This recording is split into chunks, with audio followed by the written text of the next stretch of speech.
Hello folks, and welcome back to Whiskey Wars. Today we got another budget bourbon bottle of the month. This month we got Early Times Bottle and Bond. Let's get into it.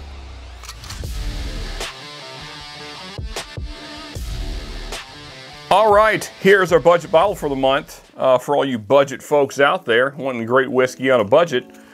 And of course, Early Times Bottle and Bond. Now, what I have in my hand is the old bottle. Plastic cap here, no notch, the old school bottle. But I would say that the new metal top or aluminum top there, Barton's figured it out now. They're pretty close to the greatness that this bottle is. I've actually went through a couple of those, just didn't have one on hand, so drinking a little bit of this guy that I got left. Nonetheless, though, very similar notes across the board. So let's go ahead and talk about why you should add this to your collection. Let's go ahead and get into this nose here.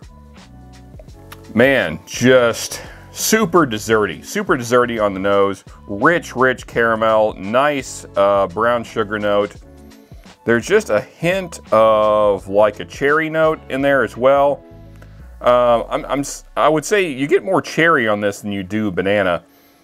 Maybe a touch of like a milk chocolate as well. And there's almost like a root beer note on the nose, which is interesting. Now though, let's get into the taste. So the palate is just caramel, butterscotch, chocolate, a little bit of brown sugar in there for sure, because it's brown forman, got to have that in there.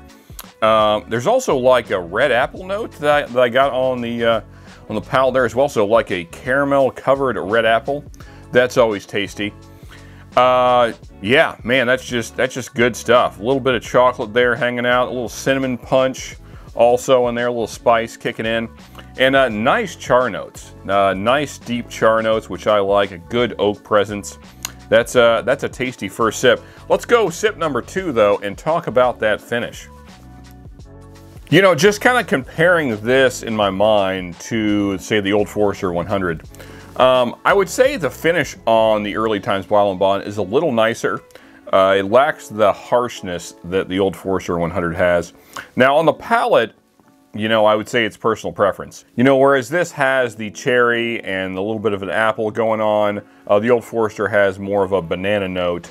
The rest of the notes are quite similar, though. I will say this has a little more of an oak presence as well, just kind of comparing the two. So if you're familiar with the Old Forester 100, I would say that's the differences here. And then the finish is a little nicer on this, but very similar notes on the finish to the palate. So a little bit of chocolate, a little bit of caramel, a little bit of cinnamon punch, nice oak presence, and not quite as harsh. All in all, though, an absolutely great bottle for sure. If you've never tried it, you certainly should add it to your collection. Great bottle to share, especially for newcomers to bourbon. I think this will be enjoyed by most folks. So there you go, folks. There is our budget bourbon bottle of the month. Hope you enjoyed the video. If you did, hit that like button. Also, here are other reviews from us right here. Here's the subscribe button, so please do that. And until next time, folks, just remember, you can never have too much good whiskey.